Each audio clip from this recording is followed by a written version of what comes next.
이스라엘에 대한 이란의 보복 공격이 초입기에 들어가면서 미국도 매우 주의 깊게 상황을 지켜보고 있습니다. 존 커비 미 백악관 국가안보소통보좌관은 이스라엘에 대한 이란의 보복 공격 위협은 진짜라고 말했습니다. 미국 정부는 중동 현지에 나가 있는 인력과 시설을 보호하기 위해 군 자산을 추가로 이동 중인 것으로 전해졌습니다. 중동발 위기에 국제시장의 금 가격은 사상 최고 기록을 하루 만에 다시 뛰어넘었습니다.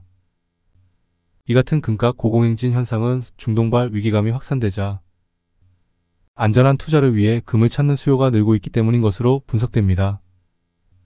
기름값도 출렁이고 있습니다. 6월 인도분 브렌트유 선물 가격은 현지 시간 12일 오전 기준으로 배럴당 $92, 전날보다 2.5% 올랐습니다. 브렌트유 선물 가격이 배럴당 $92를 뛰어넘은 건 이스라엘과 하마스의 전쟁이 시작된 지난해 10월 이후 5달 만입니다. 또 5월 인도분 서부 텍사스 산원유 가격도 급등하는 등 어느 때보다 불안한 중동 정세가 국제유가를 끌어올리고 있습니다. MDK 인베스트먼트에서는 지금은 실적주 위주로 포트를 탄탄하게 가져갈 시기라고 생각합니다. 우리가 생각하는 구조적 성장이 예견되는 실적주를 소개해드리겠습니다.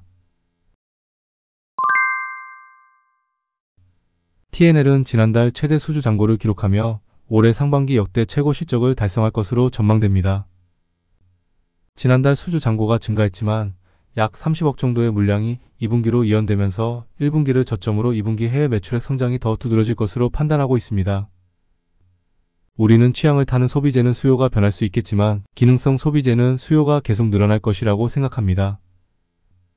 또한 기능성 소비재에서 가격이 합리적인 제품이 브랜드 파워만 구축된다면 사람들은 계속해서 사던 브랜드를 계속 살 것이라고 생각합니다. TNL은 근본적으로는 창상 피복제를 만드는 회사이고 현재 주요 제품은 창상 피복제를 여드름에 적용한 여드름 패치입니다. 삼성의 미국 지사에서 일하던 한국계 미국인이 한국에서는 보편화되어 있던 여드름 패치가 미국에는 없는 것을 보고 히어로 코스메틱을 설립하게 되었고 TNL은 히어로의 벤더가 되면서 두 회사 모두 본격적으로 성장하게 되었습니다. 이후 히어로 코스메틱은 2022년 말에 글로벌 소비재 회사인 처치앤드화이트에 인수되었고 자연스레 TNL은 소비재로서는 이상적인 비즈니스 모델을 구축하게 되었습니다. 처치앤드화이트는 마이티 패치를 40개 국가에 론칭하겠다고 밝혔으며 슈퍼볼 광고를 진행하는 등 적극적인 매출 확장에 나서는 중입니다. 2023년 히어로의 유통지점수가 전년 대비 약 200%나 증가했지만 이는 전체 유통망 중 겨우 15에서 20%에 불과하며 미국과 유럽의 트러블 패치 시장이 아직 초기 단계에 있어 성장 여력은 충분하다고 생각됩니다. 동사는 늘어나는 공급 물량에 대응하기 위해 창상 피복제 생산 규모를 1,000억 원에서 1,250억 원으로 증설할 계획입니다.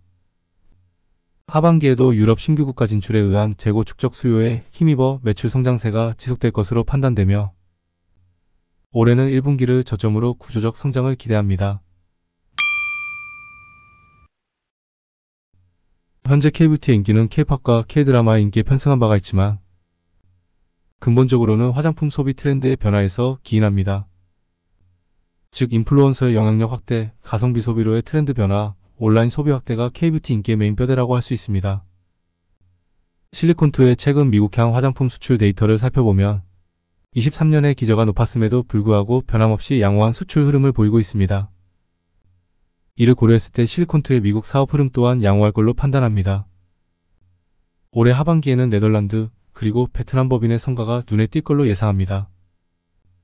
그러나 인디 브랜드가 이끄는 K뷰티 트렌드는 변함없지만 예전보다 더 빨라진 브랜드의 인아웃과 작년의 높은 기저효과 때문에 일부 국가에서는 피크아웃 우려가 발생할 수 있다는 점은 실리콘투의 위험 요소입니다. 그러나 아이러니하게도 실리콘투의 본업이 양호하다 보니 회사가 투자한 브랜드사의 지분 가치는 부각되지 않고 있습니다. 2023년에 한터글로벌을 포함한 3개 회사를 제외하고 실리콘투가 투자한 화장품 브랜드사들은 양호한 매출 증가를 기록하며 실리콘투의 지분법 수익에 기여했습니다.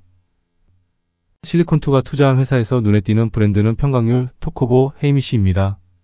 회사의 높은 실적 안정성과 여전히 높은 밸류에이션 매력, 그리고 아직까지 부각되지 않은 지분 투자 가치 등을 고려했을 때 실리콘투의 주가는 양호할 것으로 우리는 예상하고 있습니다. 주가가 많이 올랐지만 최고 인기 브랜드인 코스RX 조선미녀를 유통함과 동시에 동사의 차기 주자로 믹슨, 이노아 등 히어로 브랜드들이 지속적으로 탄생하고 있으며 실리콘투 전략 국가인 인도네시아, 말레이시아, 베트남 등에서도 한국 화장품 인기가 여전히 증가하고 있다는 점이 동사를 구조적 성장주로 우리가 바라보는 이유입니다. 지금까지 MDK 인베스트먼트에서 생각하는 구조적 실적 성장주를 살펴보았습니다. 이미 주가 상승이 한 차례 나타난 가격대이기 때문에 신규 진입은 매우 신중하게 생각해야 할 것으로 판단됩니다. 오늘 내용이 도움이 되셨다면 구독과 좋아요 부탁드립니다. 항상 감사드리며 투자의 판단은 본인에게 있습니다.